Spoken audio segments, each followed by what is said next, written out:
Nah, untuk kisi-kisi, Ibu akan bahas secara umumnya saja karena kan kisi-kisi itu untuk kalian berlatih dalam mengerjakan soal. Nah, di sini Ibu akan bahas satu persatu. Untuk yang nomor satu dulu. Kalau kalian ingat arus, arus itu kan merupakan apa sih? Banyaknya muatan yang mengalir melalui suatu kawat penghantar selama selang waktu tertentu.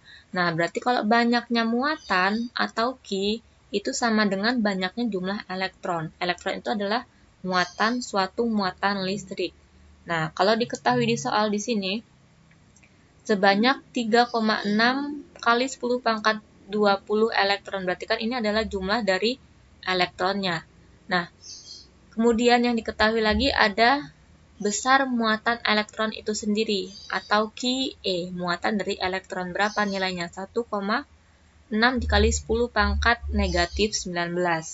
Nah, kemudian elektron ini itu mengalir selama 3 menit. Nah, maka kalau Ne itu adalah banyaknya muatan elektron, kemudian Qe itu adalah besar dari muatan elektron, maka T adalah waktunya. Nah, sehingga untuk arus itu kan sama dengan Q per T. Nah, Q ini itu adalah muatan listrik. Nah, karena di sini diketahui banyaknya elektron dan besarnya muatan elektron itu sendiri, berarti Q ini itu sama dengan banyaknya elektron yang mengalir dikali dengan satu elektron itu berapa nilainya? 1,6, maka dikalikan dengan 1,6. Nah, dibagi selang waktunya berapa? Karena waktu di sini dalam menit, kalian selalu ubah ke dalam SI-nya, satuan internasionalnya. Berarti 3 menit kalikan dengan 60 detik, berarti dapatnya 180 second. Nah, berarti kita bisa ketahui arus yang mengalir sebesar berapa. Nah, N-nya kan dapat ya, N-nya 3,6 dikali 10 pangkat 20. Oh ya benar. Kemudian dikali dengan 1 elektron itu bernilai 1,6 dikali 10 pangkat negatif 19. Dibagi dengan waktunya berapa? 180 detik. Nah, jadi besarnya arus berapa? Nah, ini kalian hitung.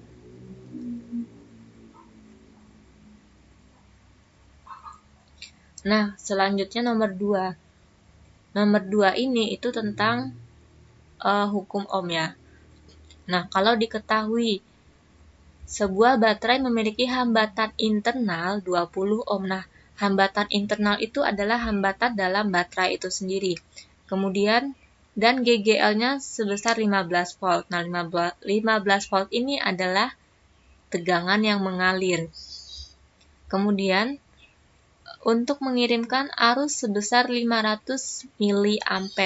Nah, maka tegangan internalnya berapa? Nah, berarti tegangan internal yang ditanyakan adalah tegangan dalam baterai itu sendiri. Nah, berarti kalau R baterainya 20 ohm. Kemudian GGL atau tegangan yang mengalir di dalamnya itu berapa? Nah, ini kalian gunakan persamaan hukum Ohm. Nah, karena pada hukum Ohm itu besarnya tegangan sama dengan apa? Arus yang mengalir dikalikan dengan hambatannya. Nah, hambatan dalam baterai atau dalam suatu rangkaian. Nah, karena ada baterai yang dipasang, maka ditambahkan dengan besar tegangannya. Sehingga kita bisa tuliskan P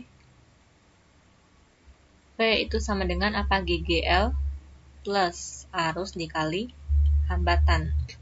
Nah, GGL ini itu adalah GGL pada baterai. Nah, berarti kalau tegangan yang mengalir pada suatu rangkaian sebesar berapa? 15 volt dikali sama dengan GGL plus arusnya. Nah, arus ini kalian ubah ke dalam ampere. Maka ditambah dengan arus. Berarti 500 dibagi 1000 ya. Dapatnya 0,5 ampere. Nah, dikali dengan hambatannya. Hambatannya berapa? 20 ohm. Nah, sehingga GGL kalian dapatkan berapa? Nah, itu adalah untuk besar GGL atau tegangan pada suatu baterai.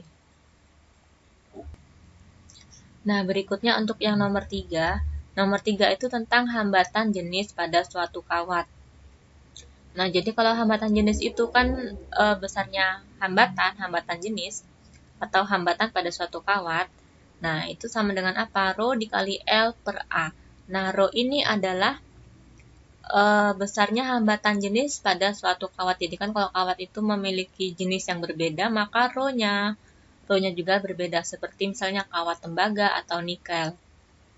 Nah, besarnya hambatan itu juga tergantung dari panjang kawat dan besar luas penampang dari suatu kawat itu sendiri. Nah, kalau di soal nomor 3 diketahui, besarnya hambatan jenis kawat sebesar 42 dikali 10 pangkat negatif 8 ohmmeter, ini adalah besar dari Rho-nya.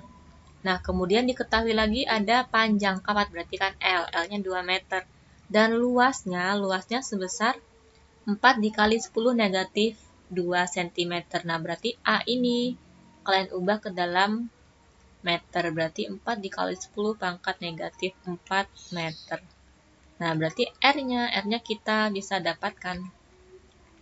R-nya berarti R sama dengan Rho-nya berapa? Tinggal masukkan 42 dikali 10 pangkat negatif 8 dikali dengan panjang kawatnya 2 meter dibagi dengan luasnya ini, berarti kan 4 dikali 10 pangkat negatif 4. Nah, sehingga R-nya berapa? R-nya dalam ohm. Hambatan kawat kita bisa dapatkan. Berikutnya nomor 4. Nah, nomor 4 ini masih di hambatan jenis kawat. Jadi kalau tadi hambatan jenis kawat itu atau hambatan pada suatu kawat itu dirumuskan sebagai R sama dengan Rho dikali L per A. Nah, ini persamaan dasarnya. Jadi kalau misalkan yang ditanya adalah berapakah hambatan jenisnya, maka tinggal dibalik nih. Atau berapakah panjang kawat, maka tinggal pindah ruaskan. Nah, untuk yang A ditanyakan adalah besarnya hambatan pada kawat. Nah, berarti kita langsung masukkan nih angkanya. Berarti kalau Rho-nya adalah 1,72, tinggal masukkan dikali dengan L-nya 50 meter. Nah, D ini kalian ubah ke dalam ke dalam meter ya. Berarti berapa? 2,5 kali 10 pangkat negatif 3 meter. Nah, karena di sini A dan yang diketahui adalah D, nah A itu sama dengan apa? A untuk luas lingkaran ya. Karena kan kawat itu berbentuk seperti lingkaran, ya kan? Ini kan suatu kawat, panjangnya L, sepanjang L. Nah, ini luas penampangnya itu kan adalah luas dari lingkaran. Nah, maka kita bisa gunakan A sama dengan pi R kuadrat atau A sama dengan 1/4 pi D kuadrat. Nah, berarti untuk yang A berarti R ini sama dengan Rho dikali L per A-nya sama dengan, kalau kalian gunakan pi R kuadrat, maka R-nya itu adalah setengah dari D, berarti 1,25 ya, 1,25. Berarti ini pi R kuadrat. Nah, oke, ini yang A. Kemudian yang B. Yang B ditanyakan adalah arus listrik yang mengalir jika dihubungkan dengan tegangan sebesar 3 volt dan hambatan kawat tetap. Nah, artinya hambatan kawat tetap, maka hambatannya kita gunakan yang di A ini. Nah, berarti kalau arus itu sama dengan I dan besarnya arus sama dengan V per R. Nah, V-nya berapa? V-nya 3 volt. Kemudian R-nya ini masukkan nilai dari yang A. Nah, itu untuk yang A dan B. Nah, lalu yang C. Yang C ini ditanyakan hambatan kawat bila diameternya menjadi 2 kali diameter semulanya. Berarti kalau yang C, diameternya menjadi R jika diameternya itu berarti kan kawat kedua itu sama dengan 2 kali diameter kawat pertama.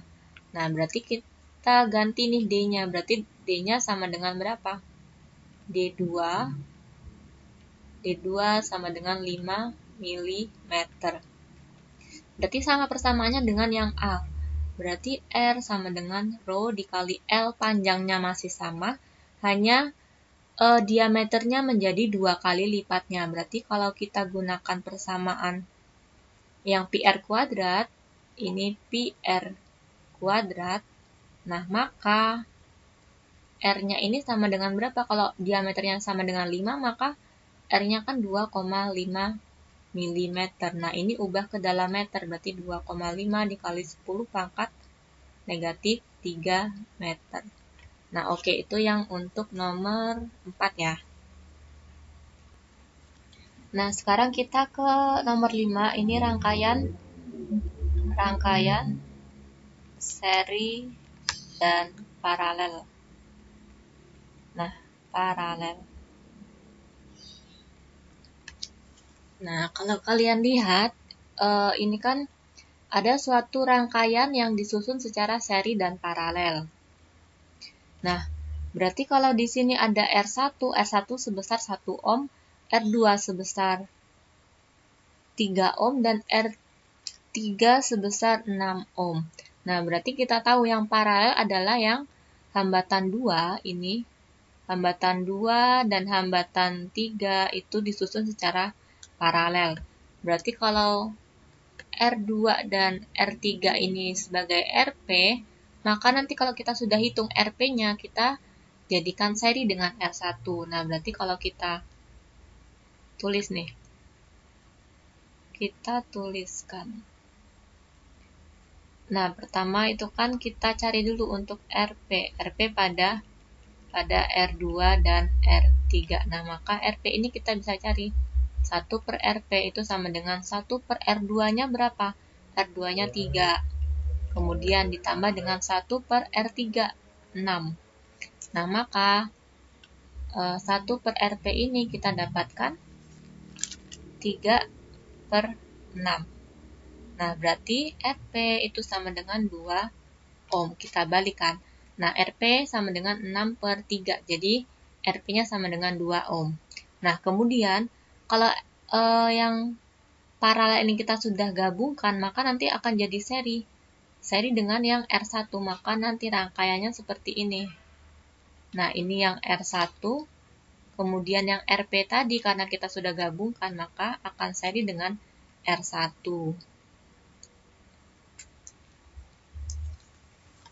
Nah, maka karena RP dan R1 seri, sehingga hambatan total yang A. Nah, untuk R totalnya itu sama dengan hambatan seri tadi, R1 dan RP. Ini RP, ini R1. R1 sebesar 1 ohm. RP-nya ini sebesar berapa? Ini ya, 2 ohm. Sehingga kita dapat R totalnya itu sama dengan 3 ohm. Nah, ini untuk yang R total. Berarti R keseluruhan dari ketiga hambatan yang sudah kita gabungkan tadi. Nah, berarti untuk yang B. Yang B tadi ditanyakan apa ini? Besarnya arus listrik yang mengalir pada rangkaian. Berarti itu sama dengan I totalnya. Nah, besar I total itu sama dengan V total itu yaitu V 6 ohm 6 volt ini per apa? Per R totalnya. Berarti per R total. Berarti kalau V-nya 6, kemudian R totalnya adalah 3, maka I totalnya berapa? Ini ya, I totalnya berapa dalam ampere. Selanjutnya yang C.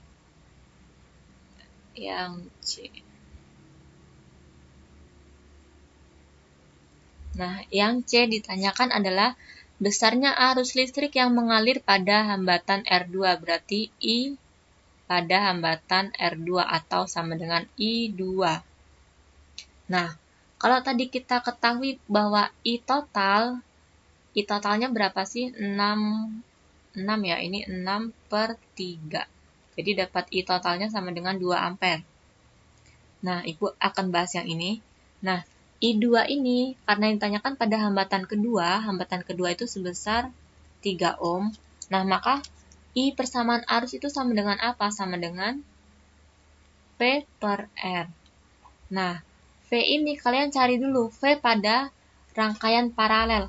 Karena hambatan R2 itu kan dia diparalelkan dengan hambatan R3 ya. Nah, di sini ada R2, di sini ada R3. R2 ini sebesar 3 ohm. Kemudian R3 itu sebesar 6 ohm. Nah, kalau arus yang mengalir pada suatu rangkaian paralel, maka kan arusnya terbagi. Terbagi menjadi 2. Berarti di sini ada I2 dan di sini ada I3. Nah, sementara arus total yang mengalir tadi sebesar berapa? Sebesar 2 ampere. Nah, berarti di sini ada I total sama dengan 2 ampere. Nah, maka arusnya ini akan terbagi menjadi I2 dan I3. Nah, kalian cari dulu nih, V pada cabang paralel ini berapa? V pada rangkaian ini berapa? Nah, carinya kayak mana? Kita tentukan dulu untuk yang R-nya tadi. R paralel tadi kan kita sudah dapatkan sebesar 2 ohm ya. 1/3 plus 1/6, maka dapat R paralelnya sebesar 2 ohm. Nah, berarti kita kalau cari tegangan paralelnya tadi, berarti VP di sini itu sebagai tegangan yang mengalir pada rangkaian paralel ini antara 3 ohm dan 6 ohm. Nah, maka V paralel itu sama dengan I total dikali dengan R paralelnya. Nah, I total kita dapat berapa? 2 ampere. Nah, R paralel itu sama dengan 2 ohm. Sehingga VP atau pada rangkaian paralel ini kita dapatkan 4 volt. Nah, ini baru yang tegangan pada rangkaian untuk yang 3 ohm dan 6 ohm. Nah, karena VP kita sudah dapat sebesar 4 volt, sehingga arus yang mengalir pada R2 kita bisa tentukan. Sehingga I2 itu sama dengan tegangan yang mengalir pada cabang ini, titik percabangan paralel, dibagi dengan R2-nya. Nah, VP kita dapatkan berapa? 4 volt. Kemudian R2 itu besarnya tadi berapa? 3 ohm ya? 3 ohm. Nah, sehingga kita dapatkan I2 itu sebesar 1,3 ampere. 4 dibagi 3, 1,3 ya. 1/3 atau sama dengan 1,3 ampere. Nah, ini untuk nomor 5. Jadi Ibu sudah bahas ya.